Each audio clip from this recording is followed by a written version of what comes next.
Hey, Divine One, I'm so glad this found you. I want to ask you a question, and I want you to just open yourself as you think about the possibility of this. What if your desire for happiness is what is causing all of your suffering?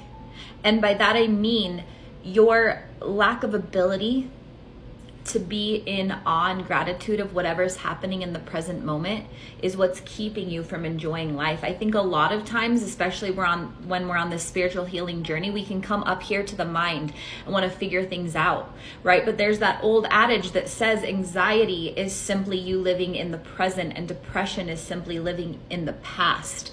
And it's in this present moment right now that life is happening for us. It's just we've been trained that all of these ideas of good, bad, right, and wrong are what define us. But what if the anxiety or overwhelm you feel inside is just what's happening right now, and you can learn to open to that and accept it? Because when you do, it moves out of your system. And what if you just decide to embrace life for all that it is, whether it's good, bad, right, or wrong, painful or pleasurable, and you just say, in this moment, I am alive. Because when you know that you are a divine cosmic being, every single sensation and experience on this earth is holy. And it's full of goodness and joy.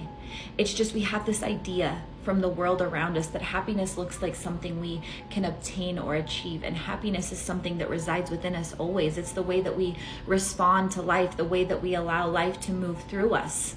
And we don't try to control it or change it. There is no arguing with life.